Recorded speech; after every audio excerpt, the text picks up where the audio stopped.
What's going on, guys? Got the unqualified film bros here, minus Declan. He's missing in action once again, but He went we rogue. are ready to talk about one of my most anticipated films of the year, and probably up there when it comes to top five, when it comes to the end of the year ones. But we'll talk about that in December. What I'm talking about right now is Mission Impossible: Dead Reckoning Part One. Uh, we've got Tom Cruise returning as Ethan Hunt, and like so much more. I I I'm losing my mind, guys. So George, take the mic away from me. Kick us off with your thoughts. Go.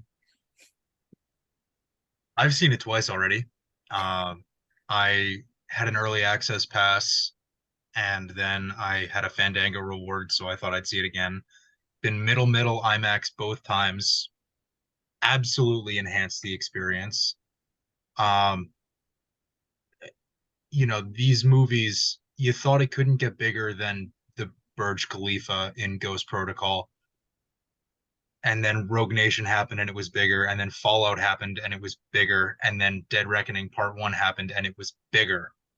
They just keep getting bigger with the stunts and the musical score and the visuals. And it's just, I mean, like, I had never seen a Mission Impossible movie before 2023. You got Ben, don't make that face. You know I'm famously late on I movies. know it's so insane to me.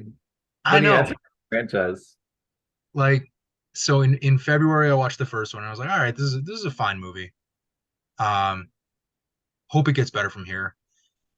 End of June. I waited until the end of June to watch the second one. I don't know why. Second one's not great. It's fine. It's not great. It's fine. The action's good. Everything else is like Yeah. uh, Um, famous Ethan Hunt long hair though. That was a Mm, that was a style. Yep, this is a um, choice. and it would make a return in Ghost Protocol. Yeah. Anyway, third one, Philip Seymour Hoffman really elevated that one. Fourth one, Ghost Protocol, was probably my favorite of the first six. Rogue Nation, definitely like one of the better third act climaxes of the entire franchise. Fallout, absolutely insane. And then we got to this one. And I sort of backed my watches into Dead Reckoning. Like I watched Fallout 3 hours before I went to see Dead Reckoning. And so I could hop right back into the world. And now, after that long rambling backstory to my experience with the film, my actual thoughts, um, just tremendous. I mean, you start with the almost cold open of the Sevastopol and the, AI making the enemy sub disappear, the enemy torpedo disappear, blowing up the Sevastopol and sinking it. And you sort of get a sense of the stakes from that open. And then you're over to Ethan and what he's getting up to. It's 25 minutes before you even hit the title sequence. And I think for a movie that's this long, and we'll talk about the runtime because it's the longest Mission Impossible film so far, like you don't feel it. And I think that's a pretty good metric for the rest of the film is that on the first viewing, even the second viewing, it doesn't feel like 243. We get just a great all around action film with great stunts, great action, great performances, and we'll talk about the performances, Max, I'm sure. But let me throw it over to the aptly named Benji for his thoughts on this one because I absolutely loved Dead Reckoning Part One. Yeah, I won't mention too much about the other Mission Impossibles because there's too much to say there. But yeah, this one I thought was probably the best one of the bunch. It's very, very well written. I mean, it's complex, right? Um, So like not only the action, and obviously Mission Impossible is famous for, you know, spy, like, you know, subterfuge in their plots. Like someone's always a traitor, someone's always betraying someone. But this really amped it up with the idea that you can't trust anyone because it could be the AI, you know, messing with your comms and everything. There's so many layers to it, and I think it takes a really skilled director and writer like McQuarrie to actually execute this. And I really, it's funny because it's one of my favorite films, The Usual Suspects, but I honestly had no idea that he wrote it. But it is a very complex film in itself, and it shows like that even at a young age he was able to do a lot, especially in the writing. And he does the writing and directing for all these Mission Impossibles, which I think really elevates it. But yeah, I mean, I loved everyone. I love that they brought back, you know, Benji and Luther together. Thought it was nice seeing a return to like some of the things from the first film. Like you get Kittredge back. He hasn't been in any Mission Impossible since then. They sort of replaced him with like Alec Baldwin a little bit in the is that Ghost Protocol? It was probably Rogue Nation. Oh yeah, Rogue Nation. Um, and yeah, I mean he's great, and it fit that the first time we sort of see them together, it's the same sort of thing in a way. In the first film, obviously, like Kittredge, you know, talks to Ethan and he's talking about a mole, and he does the same thing where he throws the gas dispersal thing, whatever it is, to get away. And then in this one, he does the same thing. So it was a nice, you know, callback to that. But I thought they did a great job, especially since these are going to be the last films, calling back some of those old faces and his past, and even tying it to his like pre-film past. Like this is stuff even before the first film that they're talking about here. And I thought it all worked. Like all the pieces were moving great. The stunts were fantastic, you know, out of this world. It's a great fun ride. And yeah, even though it's 2 hours and 43 minutes, it doesn't feel that way, you know, it's always moving along. There's no slow parts. It's always moving at a pace that's digestible, but is, you know, fast paced. It's not like The Rise of Skywalker where you're getting so many cuts and everything and so much is happening That was that you can't figure out what the hell is happening. that was just a breakneck pace, literally from the first shot. Yeah, 2 hours and 20 it minutes. gives me anxiety. But yeah, I mean, it's great. It's a fantastically directed, written, and acted film. I mean, it's not like you need to be a superstar actor in the typical sense, but you need to, you know, carry the film. And I feel like everyone has enough charisma in their performance to really bring it in every scene. Yeah, Yeah, sorry, go ahead, Max, Bruce. go ahead. No, I'm gonna go off in a different direction, so Okay. go ahead. Yeah, and Ben, I feel like no one really exemplifies that here more than Haley Atwell, because she hadn't been in a Mission Impossible film before. And, you know, you watch interviews with her from before the release, before the strike, where she was talking about how, you know, she had to sort of embody the physicality of someone who could match Ethan Hunt moment for moment. You know, obviously she didn't do all of her own stunts as Grace, but she did a lot of them. And I think what we get is someone who, yes, can absolutely meet Ethan moment for moment throughout the runtime of this film in a really fresh new character who also fits in the world really, really well. And we'll talk more about Haley Atwell, I'm sure, but she, you know, she was exactly what we were looking for in terms of, you know, like you said, Ben, not every actor could probably do what happens in these movies. You don't have to be a superstar, but you can. It takes a specific type to step in, and she nailed it. Yeah. Yeah, Ben, Max, you go ahead. mentioned you mentioned sort of going back and making these callbacks to previous films. I love that point because I'm wondering what you guys think of sort of how the film kind of stripped away some of the more high tech gadgets that we've become sort of used to in Mission Impossible. Like you start with the scene, I forget where exactly it was, but Ethan, when he's getting his mission from the DoorDash driver, basically, and it's on a tape recorder. It's not on a record where he puts his handprint down. It's not in a Bible where there's, a needle shoots up and it pricks his finger for blood. It's very simple. And there were a couple of other instances throughout where it just felt like, yeah, the tracker and the lighter, these really simple things that I thought of when watching Skyfall is kind of the same thing, where you don't need those, over the top gadgets to make a film. It's just enhances the action all around it. And I thought I love that. Yeah, I think that's a good point. I think it's sort of two things. I mean, with Skyfall, I think it really works well because you're telling a much more personal story. So having high tech gadgets would get in the way with that.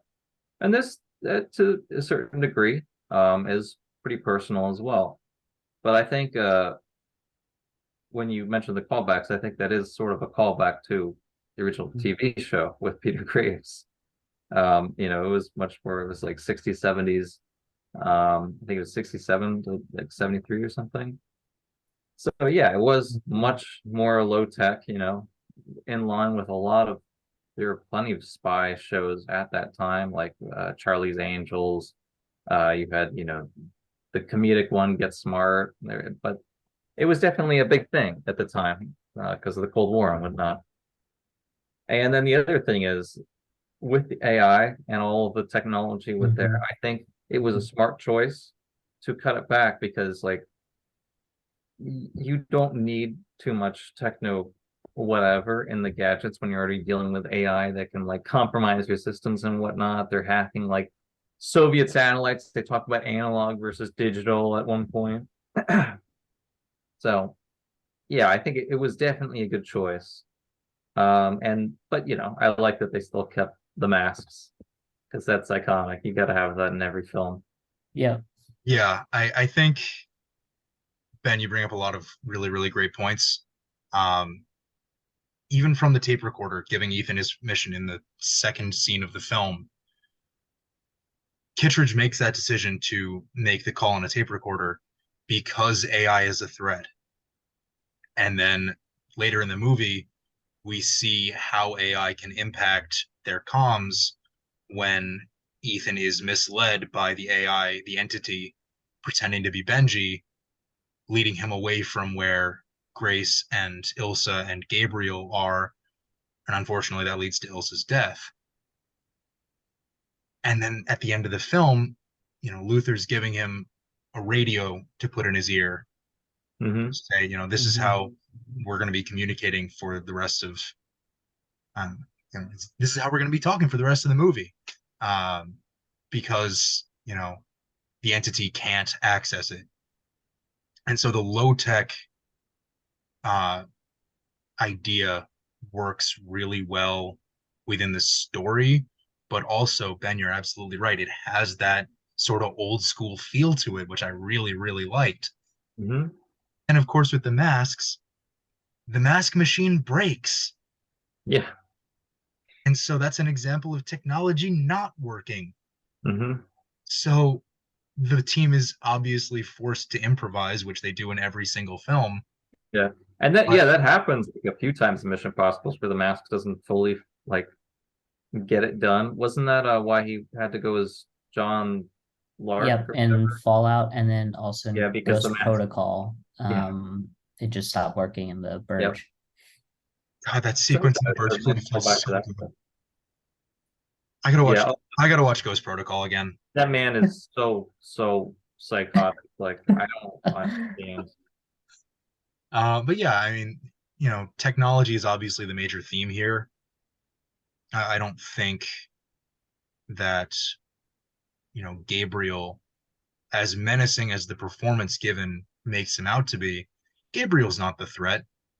He's the, you know, personification of the threat, but the idea of governments trying to race for this key and for this artificial intelligence that can rewrite the truth, as they say in the film, that's the threat. You know, we've gone in 7 films from, you know, take this list of, or go steal this list of agents to save the world from artificial intelligence. And yet, over the context of the 7 films, over the course of those stories, it makes sense that it builds to this point. So it's, you know, it all fits. And I think, Ben, you talked about how strongly written it was. Nothing felt unbelievable here. Yeah. Awesome. Mhm. Yeah. It was really slick. George, yeah, it was. George, you brought up Elsa and Grace. So I think we should talk about the two of them. They're the two sort of leading female characters in the story. Ilsa has been around since Rogue Nation. And you know, from my point of view, I thought she was a great character, a great ad. You know, complements Ethan nicely. And then, as you said, she dies. So, um, why don't you start us off and tell us what you think of her death? What, you know, what the impact is of having Grace instead of Elsa going forward. I'll start with the last part of your question there, and what I think Grace's role will be in Dead Reckoning Part 2. She's on board with the IMF. She ends the film with Kittredge and Briggs and Degas, and I want to talk about Briggs and Degas because they are two of my favorite characters in this film. But she seems all in, and there's hints at maybe romantic interest between her and Ethan, but it doesn't really need to go there. I think, you know, what we see from uh, Ethan's relationship with Jane Carter, played by Paula Patton in Ghost Protocol, is just a man and a woman being platonic work partners in this space. And I think that can really work for Ethan's relationship with Grace. I don't think it has to get romantic. There were feelings in that interest between Ethan and Ilsa over the course of Rogue Nation, Fallout, and the first 2 acts of Dead Reckoning, Part 1. And I think, you know, we get a sense of how personal this this threat is to Ethan, not only because Gabriel, as Ethan says, you know, in a very real sense, made him who he is today. Gabriel's the reason why Ethan joined the IMF in the first place. And now he's the reason why Ilsa is dead. So we see how real the stakes are for Ethan. And to kill off Ilsa, I thought was definitely a choice. Certainly unexpected. I didn't think they would kill off a major character in Part 1. When they brought Kittredge back, I thought maybe he would, similar to the way that. It's not as emotional. Yeah, it's not as emotional, and I thought the emotional impact would come in Part 2. I still, and I Max, I told you this. I think Luther's gonna die in Part 2. The whole speech he gives to Ethan right before the train sequence, about how, you know, will you be able to think of the mission and prioritize the mission of keeping Gabriel alive, and, you know, striking fear in the heart of the programming of this AI when you're face to face with him in the moment. And, you know, Luther, he's been in every single film with Ethan. He's the only character that you can say that about. He's sort of been this guiding voice in more ways than one for Ethan. And so the emotional impact of killing Ilsa is one thing, but she's only been around for a couple of movies. Luther, you know, we saw at the beginning of Fallout what Luther means to Ethan saving his life to sacrificing plutonium to save his life. So, the emotional impact of killing Ilsa is significant because of her relationship with Ethan over the course of the last couple of films. And I think what we get from Rebecca Ferguson in this film, I said this in my second Letterboxd review of the movie, her whole, rooftop conversation with Ethan about, it's my first time in Venice. They have this really tender moment. They hug.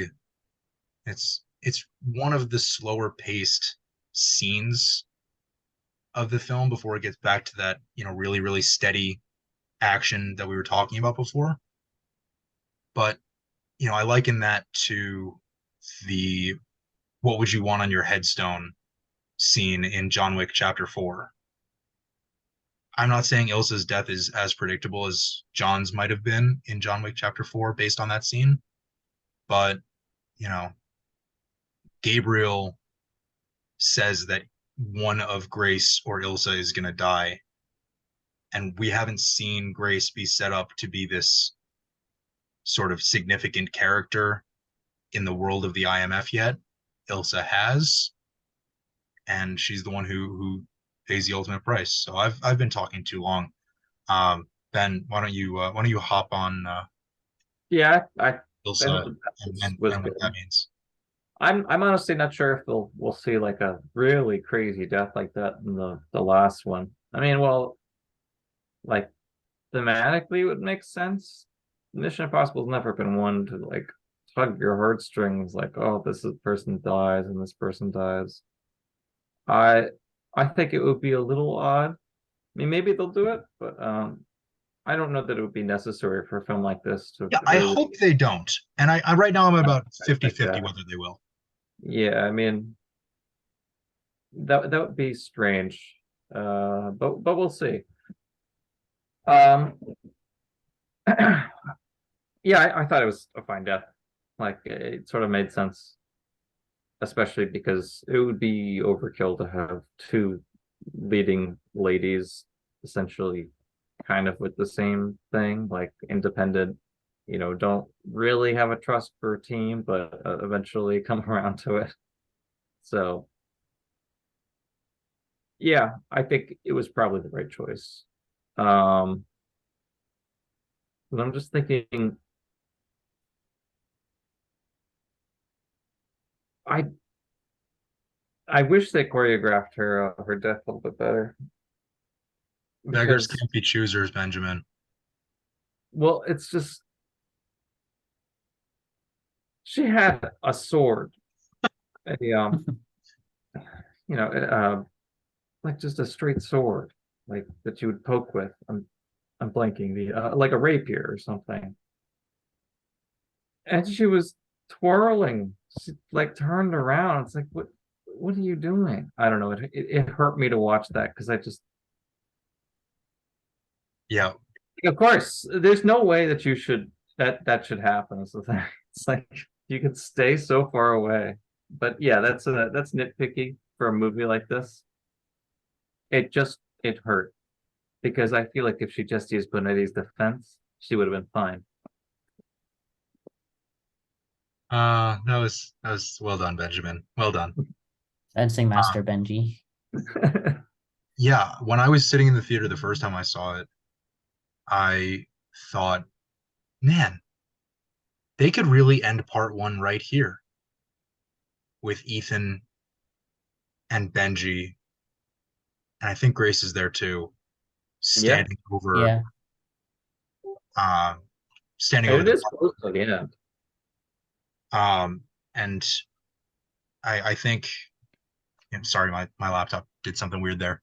Um you could have ended it there. And I thought, wow, they might, the score is swelling, the camera is pulling out from this beautiful shot of the bridge. And then I was like, wait a minute. Ethan hasn't ridden the motorcycle off the fucking cliff yet. We haven't seen the train yet. Yep. We got to get Yep. back to the action, folks. And then the third act just I'm still wrapping my head around it.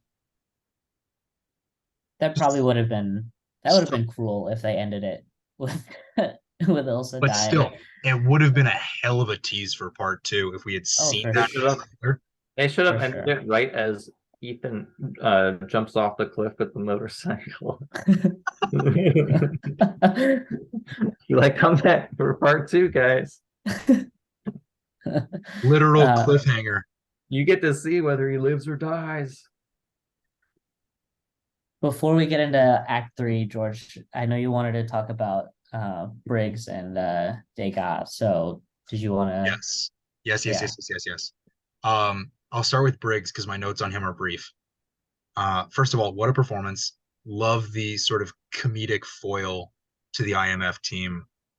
And I think he is a foil to Ethan as a whole because we sort of see what the loyalty to the government versus loyalty to the team is meant to, or what it means to Briggs throughout the film. And once he gets on the train, and once Gabriel escapes, and once he realizes that Kittredge is at the meeting with the White Widow, he starts to question it. He has that conversation with Degas on the train at the bar about what would you do if you got the key and you controlled the AI. And I think we're going to see a lot of him in part two. One of my bolder predictions is Degas in some way,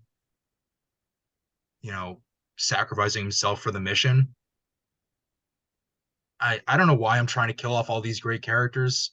You are really on this train, like someone's Uh, gonna die. you are on a uh, rampage. I just Gonna die out I there. I try to go in emotionally prepared for these kinds of things. Uh, That's fair. but you know, then you got a character like Degas, who I don't know if it could be more obvious that he's going to join IMF by the end of part two. I think he spent the entirety of part one going along with Briggs, but also saying, what if Hunt did this for a reason? And I think he is the type of character who can, one, appreciate the physicality of the IMF job, but two, understand why they do what they do, which is something that we saw from William Brandt, Jeremy Renner's character, in mostly Ghost Protocol, but also Rogue Nation. Um, and I think we're going to see Degas sort of step up into the action rather than being sort of a comic relief side character. But yeah, great additions to the cast. Yeah, I mean, I think it makes sense to expand the IMF roster, right? You think of the course of the past four films, it's basically been dismantled piece by piece over the course Where of is each Brand? one. I don't have to bring Yeah, food back. Brandt wasn't in Fallout because Jeremy Renner had a conflict shooting Avengers Endgame. Mm-hmm. Well, So about me Dead Reckoning, huh? probably shooting Hawkeye. I don't know, Ben. What's I don't Jeremy know. Renner up to lately besides recovering from a horrific injury? I know that was what I was getting at. I don't think but they actually could have had him. I mean, they put Val Kilmer in and he couldn't speak. They figured out a way. He could have just. That's a different Tom Cruise movie. Different Tom Cruise I'm movie. recovering from a horrific terrorist attack, saving the world or something. I don't know, but it would have worked. I love the character. Also, I would yeah, love to he's a see him great come back. character. I will point out that I like essentially the same Tom Cruise movie because like it's Tom Cruise and Christopher McQuarrie. What, Maverick and Dead Reckoning? Yeah, I don't. I'm not gonna fight that. They're both awesome. yeah. Yeah, I have nothing to add there. It's a pretty lethal combo though, isn't it, for the box office? Yeah, but there's a reason why McQuarrie has gotten four films. He's the only director to have done more than one. And he's basically done part 1 and 2 twice. Well, he's also done Brad every Bird time. another shot. If McQuarrie doesn't want to do anymore, give Brad Bird another one because No. Ghost Protocol is fantastic. Guys, Christopher McQuarrie has done like every Tom Cruise film for the past like 10 years or 15 years. He like wrote and directed all of them. Jack Reacher, what is it, Valkyrie? Did he do Oblivion? I can't remember. He did like all of them. So many of them. Edge of Tomorrow, I think. He either wrote or directed, or both. Well, they're a good team. They do some good stuff So together. So yeah, they definitely are gonna get together. I mean, even after Mission Impossible, I'm sure they'll do something else. yeah, So it's not like Tom Cruise is gonna stop acting. Or stop no. doing stunts. Yeah, I think he would probably go like literally insane, like start killing people if he couldn't act anymore. Heard it here first, folks. Um, Once Tom Cruise retires, if he goes on a murder spree, I called it. write that down. Write that down. Right. That's We've got. You're not let's- responsible if he does. this is a wild prediction, all right? I'm not doing anything to cause this. And you're calling out me for predicting character deaths? This Well, is yeah, but real world, Benjamin. this is an exaggeration. You actually believe that. I don't know what I believe. That's Okay, fair. this was towards the bottom of my list of highest anticipated movies coming into the year. And now Really? I guarantee Oh, that's because you never saw any of them. because I Yeah, never they're saw Yeah. any of them. Okay. And I now was so excited. not only do I guarantee this will be in my top 5 films at the end of the year, but Dead Reckoning Part 2 is probably a top 3 highest anticipated for next year. Yeah. I'm so Yeah, excited. we'll Can we get get the into trailer the already? re- Like, I want the trailer. we'll get into the release schedule in a bit, but we should get back on track and finish up this movie and talk about Act 3 I because cannot believe yeah. you just said get back on track. I hate you for that. you're welcome. Um, So Carrie always dies. He's like, "Oh, I am an evil government official, and Yeah. we should team up." Guys, and Tom That's all that Clancy's happens. character is also there, and she dies but doesn't. She gets stabbed, I guess, but yeah, she doesn't die. I liked her by the way as well. Thought she was Yeah, great. she's good, but I don't know. I find it so weird to see her as like just absolute maniac, like ready to kill everyone, and then we're supposed to like turn back and be like, she wasn't that bad. She saved Ethan Hunt. It's like she's ready to mow down like a mom in a stroller. Definitely, if they were in her way, she would have done it with a smile on her face. And it's also funny because she's so empathetic as the mantis. It's like, Yeah, Hey, that's range as an actor. More props to her. yeah, complete 180. I also love her more because George sent me her fantasy football trolling video Yes. of Chris Hemsworth, and that made me fall in love with her even more. It was fantastic. But did she beat Chris Hemsworth at fantasy? Yeah, Not only did she beat Chris I- Hemsworth in fantasy, she made like a music video talking about how Hemsworth's team sucked. and she got Tom Cruise, I think Rebecca Ferguson, and somebody else. I don't remember who it was, but she got a couple of Dead Reckoning cast members to be in it too. Hey, Joe That's- and Anthony Russo, let us in your Agbo Films Fantasy Football League. Oh my God. There you go. I'll buy in. I am. I don't know. Oh God. I don't know if the wallet's that big, but Fantasy football. it's probably like $1 million buy-in. I'm not talking the buy-in of like who wins it. I'm saying you have to pay them that much to let you in. So anyway, Act 3. Yeah. Yeah, Act 3 was great. Can we talk about how the first, Max, you talked about callback, and Ben, you talked about the callbacks to the first film. The climax of the first film is on the roof of a train. Yes. Yes. How, the nostalgia is bumped up to 11 while also delivering something entirely new. Yeah. It's awesome. Yeah. I love the Fighting scene. on a train for half an hour. I really love It the felt longer than that, and I'm so glad It it might did. be. It might be. Gabriel was like over Ethan, and he's like, "I'm smarter than you," and then Ethan was like, but yeah, but I'm taller." That's all I can think of when I see like finales on a train like that, especially when they're going through a tunnel. All I can think of is Speed with Keanu Reeves. Even the first Mission Impossible, that's all I could think of. And John Wick kind of looks like a Dennis Hopper too, so it kind of works.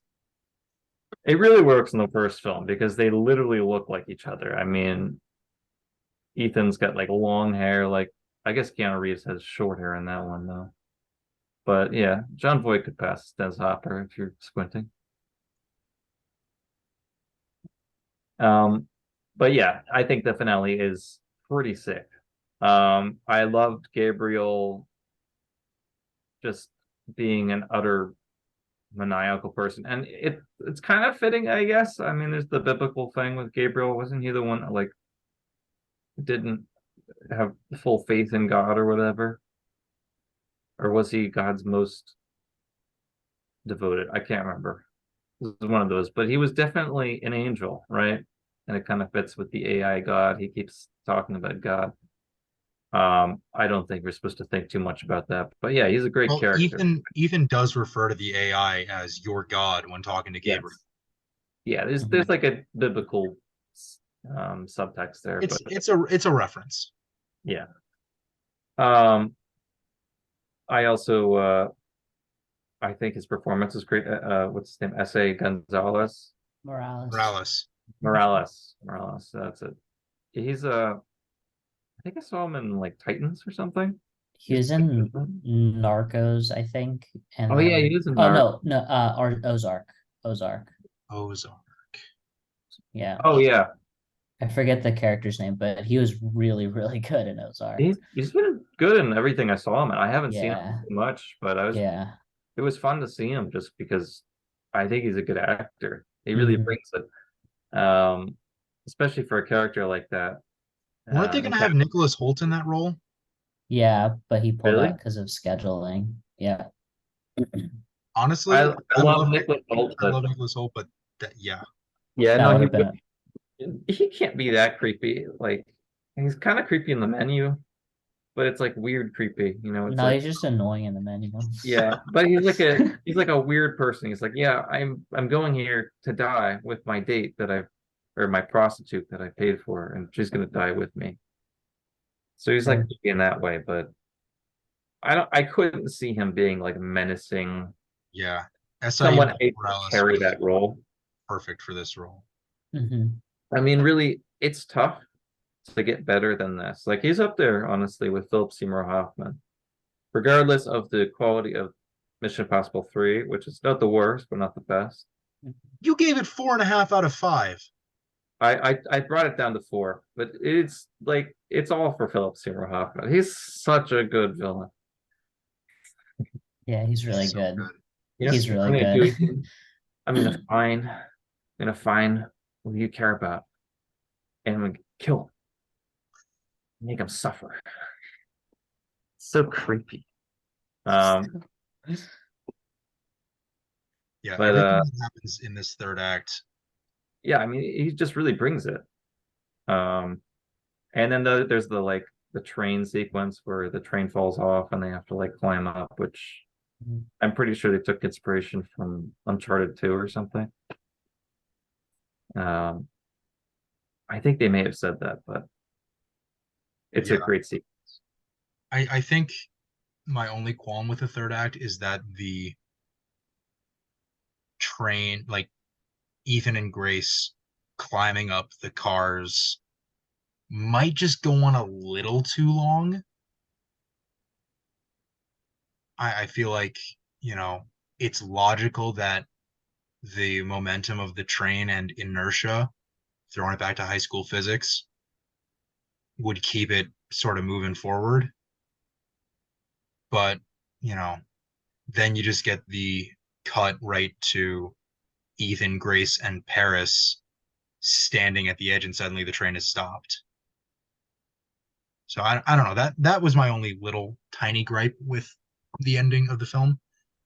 But the whole sequence with the White Widow and Zola and the meeting with Kittredge, the switch made with Grace in the mask, the decision over whether to accept the money, changing of the terms, Degas and Briggs seeing Kittredge and no, officially I'm not here. Denlinger dying at Gabriel's hands. There's so much that happens without Ethan and Benji and Luther. And then you get over to what Benji and Ethan are doing, and it's one of the funniest moments of the movie. This is probably the funniest Mission Impossible movie there is. Like, there are genuine laugh out loud moments. Like, That's not true. Mission Impossible 2 is hilarious. It's just not good, Ben. Watching Ethan Hunt with his hair just flowing, like, it's so hilarious. May not be intentional, but like, I don't know. Humpty Dumpty sat on a wall was pretty funny in Mission Impossible 3. That's true. It's never specified that Humpty Dumpty is an egg. Humpty Dumpty sat on a wall. Humpty Dumpty had a great fall. All the king's horses and all the king's men couldn't put Humpty together again. He's never fucking said to be an egg. Anyway, when do I start going downhill? Hilarious. The whole exchange when Ethan's at the top of the cliff with Benji saying, I'm under a lot of pressure here. Hilarious. Like, that whole moment is so, like, lighthearted when the stakes are so high that the juxtaposition really, really works for the audience. And then he's going to jump off a cliff on a motorcycle. Practically. They didn't CGI shit except having a real the ramp or something. Cliff yeah. not be the ramp that they built. Like, I mean, I watched a featurette on that stunt back in February or whenever it was released. I think there was maybe a clip attached to Quantumania or something that we watched back in the earlier part of the year. And, yes, I think that combined with the trailer probably gave away too much of the set pieces in this film. I would have liked for that to have been a surprise, but it doesn't fucking matter though. It doesn't matter. It's so goddamn cool. It's such a suicidal thing to do that when you see like a movie star of Tom Cruise's caliber and you're like, wow, this is a 61-year-old like person worth probably almost $1 billion and he's willingly jumping off of a cliff. It's shocking just to see it. Like, shot that first. They shot that first because if Tom Cruise dies doing the biggest stunt in the movie, there's no might as well not do the rest of it. Yeah, I mean, fair. That's why I believe they did the Burj Khalifa first, and I believe they did the wing of the plane first. He's such a goddamn menace, and yet it's all for the audience. Like, he does what he does in terms of his stunt work and his acting. He's one of the only people when I hear things like tons of stuff on like COVID and whatever of like the high like demandingness of what he requires of his like cameraman and anybody that works on the movie. I'm like, for most actors it's like, okay, you're just a diva. And then for Tom Cruise it's like, you know what? I agree. If you do what Tom Cruise asks of you literally every day. Yeah, was it this one? Yeah, it was this one when the leaked audio tape in London, I think, came out of him yelling at the, I don't know, like was it this or Maverick? It was one of the two. I can't remember, Yeah, but that was it one of the two. was basically him just saying like you're putting this whole thing in jeopardy by Yeah. not wearing your mask. Like put on your mask. I'm like, you know what? Good on you, man. You are And literally psychotic. They can yeah, at least put on a mask. I Yeah. remember when it came out, and there wasn't really that much backlash. Part of it, I think, was probably because it No. was COVID, but it was also like, oh, Tom Cruise says to put on your mask. You should put on a mask. Yeah. That's one example of a celebrity blow up at, you know, a crew member who I can't remember who it was. I don't know even know if they released the name, but it's like that's not being a diva. That's being a good guy. But even if it Who wasn't like, cares? even if it wasn't like putting on a mask or something, I would just do what he tells me. He's jumping off the cliff, If all right? Tom Like, Cruise told you to jump off a cliff on a motorcycle, would you do it, Benjamin? Yes or no? you know what? If Tom Cruise told me to do it, I would do it. Okay, you heard it here first. Yeah, I probably would too if I had his stunt guy there, like who was telling me what to do. Yeah, yeah, yeah. I mean, he's got to tell me what to do, obviously. Yeah. He's gonna be Yeah, like, all right, I'm not free jumping off a cliff on a yeah. Well, I motorcycle didn't think without that's any what you meant. instruction. Yeah, I'm jumping like Tom Cruise, like with the parachute or the Yeah, I'd even do it with the motorcycle too. yeah. the whole and then just crashing through the window with, Yeah. to save Grace's life, disarming Zola like that. Yeah, they lost the key, but they get it back. The resolution of this film, yeah, it sets up part two because Kittredge is corrupt, but he's also probably not because of the message he leaves Ethan. Like that's I pretty don't think he ambiguous. I don't think he's corrupt. I think he's just a government official trying He's to advance working. the He's interests of the working United States government. exactly. Maybe not Yeah. to the level that Denglinger was. Yeah, Denlinger, no. because Well, he yeah, was it's aligned with like established with Kittredge. He's like the typical, bureaucrat, which is like, yeah. I will use everybody as long as it's useful. But he's not willingly like selling out America to Right. AI. I just think that there's a conflict of interest between him and Ethan For that sure. ultimately cannot be resolved without something giving it. It'll probably be Kittredge, you know, relinquishing his idea for the United States government controlling the entity. Oh But yeah, no, I agree. Well, I think he Ethan already wants did to that at the destroy it. end. He kind of already did that at the end. He's like, all right, Ethan, good luck. Yeah. Nobody knows that you're doing this, but good luck, man. But like It's really important. Grace is with Kittredge, Degas, and Briggs. Ethan and Benji have the key. Luther's off doing something, and Max, I know you think that the next movie is going to open with what Luther's doing. Um, Gabriel's sort of searching for answers. The White Widow's not going away, especially after what happened on the train. And yet, just the simple fact that Ethan and Benji have the key, it's a satisfying ending to this film. Not to the story, but this film feels whole, if that Yeah. makes sense. It's Yeah, not like there even been Deathly Hallows and part one and part two where it's like both an would actual officially win. cliffhanger. Like this is a movie that is from start to end an actual film. It is a little bit more part one and part two than Fallout and Rogue Nation. Sorry, Rogue Nation and Fallout. But that's the way it was designed, and I think it was done really well. Yeah, I mean, with Rogue Nation and Fallout, really, you get the tie of Solomon Lane Yeah. as And the our big Apostles. bad, the Syndicate and the Apostles. Yeah. Hunley is there throughout.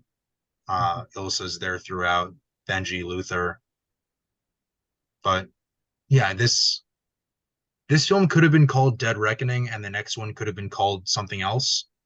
Like Mm-hmm. Infinity War and Endgame were originally Infinity War Part 1 and 2, right? and then Yeah. they changed the name. Across the Spider-Verse was Mhm. part 1 and part 2, and now part 2 is Beyond the Spider-Verse. That's a cliffhanger that we're going to see resolved next year. This, they didn't have to say Dead Reckoning Part 1, Dead Reckoning Part 2 to make this one complete story. And yet, I think what really matters for it is given how much you would need to know for the next film. Like for most Mission Impossibles, you can watch Fallout and like not watch Rogue Nation. You can watch all of them, and you really don't need to know the rest. You need to know as much as you need to know from like Fallout to watch Dead Reckoning. My friend hadn't watched any of them since like Mission Impossible 3 or 4 or something. And he was like, "Yeah, that's great." Huh? missing out on the best ones, 4, 5, and 6. It's not his like major thing, but um, I mean, I think the big difference is that they are kind of necessary for each other, as opposed to like uh Spider-Man, across Spider-Verse and whatnot. That's a trilogy, so obviously you're supposed to watch them, like 1, 2, and 3. Um, for Avengers, it's that's just how Marvel does it. It's like you kind of need to watch so much stuff that it's required viewing. All right. But for Poke holes in all Possible, of my examples. huh? Poke holes in all of my examples. Well, I'm just saying, like, I think it makes sense for Mission Impossible to do Sure. this because I'm just it saying, is. George, you're just really wrong. Well, I'm just saying, like, One for the course. your opinions are incorrect. But that's just facts. Yeah. It is Well, what. let's jump to the future. We've been talking a little bit about next year with Beyond the Spider-Verse with Dead Reckoning Part 2, but we're actually going to shift away a little bit from the film and before we get into final thoughts on it and talk about the elephant in the room, the strikes. We've got the Writers Guild of America and SAG-AFTRA both are striking at the same time, which is not quite unprecedented, but it's approaching that territory. We were having this discussion a little bit over the past couple of days as things have started to ramp up, and sort of what things and what projects might get impacted. And George, you raised a good point about maybe not this year, but certainly into next year, we'll start seeing the effects of these strikes on promotional tours, but on finishing scripts, on finishing up filming, on really anything that has to do with wrapping these films up. And given the release timelines of both Beyond the Spider-Verse and Dead Reckoning Part 2, it seems to me that it might fall under that No impact. umbrella. I would be very surprised if those two films, given the expected release timeline of March and June for Beyond the Spider-Verse and Dead Reckoning Part 2, respectively, those two films are both in post already. So I would highly doubt they're impacted. But once we get into later 2024, and certainly beyond that, depending on how long this dual strike goes, we're absolutely going to see impact. Everything that's in production right now, everything that's in pre-production right now is stopped. So there could be a film set for release in, say, next summer, like Deadpool 3, set for release next May, I believe. I think that release was moved up. They were in the middle of filming when the actors decided to strike. The writers had began their picketing back in May, but Deadpool 3 was in the middle of filming when the SAG-AFTRA strike began last week. There will be no further work on the project until that is resolved. They still need to finish filming and then do all of post. That's a film, Dead Reckoning and Beyond the Spider-Verse. Those projects were shot back to back, well, Dead I Reckoning thought Dead Reckoning wasn't finished. parts 1 and 2 were shot back to back. So I believe it's in post now. They can keep going with it. Spider-Verse, the actors definitely tracked all their lines already. The script is done. So it's just a matter of animating it now. That's not going to be impacted. But Deadpool 3, I think Rian Johnson had already started working on the Glass Onion sequel. He's in the Writers Guild. There's going to be impact to films in the second half of next year and beyond where, we might not have new movies necessarily to talk about on the pod. We're going to be playing funky films a lot. No, we're doing old movies. If you keep winning, Benjamin. No, we have to go back. So many good films. All right, Doc now. Brown. We have to go back. All right. But yeah, and certainly the rest of the movie podcasting community has talked about this over the last week. But there hasn't been a strike like this since 1960 with both the WGA and SAG-AFTRA at the same time. Ronald Reagan was the president of SAG-AFTRA the last time both unions went on strike. I just want to say, I kind of predicted this because streaming is the new form of TV. That's what caused the strike originally in the 60s, I'm pretty sure. Was that TV was dying, or movies were dying, and TV was on its way up. And people wanted to get people back into movies. That's how you got the new Hollywood with Martin Scorsese and all those guys in the 70s, Francis Ford Coppola, Ron Howard, Steven Spielberg, etc. Oh, Brian De Palma, guy that did the first one. But yeah, Max, your concern is warranted because the studios and the actors and the writers will not reach an agreement anytime soon. The writers and the actors want protections, especially we talk about Dead Reckoning Part 1 and Part 2. They want protections against artificial intelligence. They want protection Not against scripts written by ChatGPT, and well, Marvel's already delved possible. into it. Their Secret Invasion's intro sequences was created by AI. Yeah. And also the Secret Invasion intro sequence is 2 minutes long, and for a 39-minute episode, that's too long. But anyway, I digress. The writers want protections against scripts written by ChatGPT. The actors want protections against Mission Impossible masks, where their likenesses can be reproduced without their consent.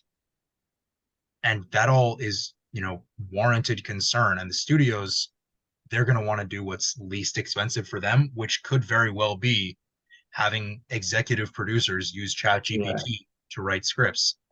Just having, all I will say is use likenesses of actors. So this pay your writers and your actors. Yeah, you should pay them, but it'll take way too long to discuss this. Yeah, there's a lot to dig into with this. Yeah, there's a lot going on there. Pay your actors, pay your writers. This strike is going to last a while, but good guys will prevail. Yep. Don't cross the picket line. No. Yeah, that's about it. Mission Impossible's good. Go see it. It's the best one. It's so good. And go see it in theaters. Don't wait for it to stream. Go watch it. Go support the movie industry. Yeah. Support like people can. Yes, support movie theaters. Do not support the studios. All right. I know, okay. I know. Just I'm not trying to do that. That's impossible, but go to the theaters. But yeah. Got my IMF pin.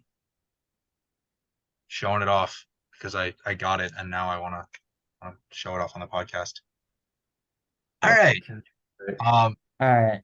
Next, we'll be back at you Yeah, next next what are we week. doing next week? I don't know, just Barbie? one of the biggest cultural phenomenons of the past 50, no, I don't know, past couple of years for sure, for a while. We're doing Barbenheimer, and we're gonna have some new faces on the pod, so get ready for it. We'll be back with you next week. Good night. Good night.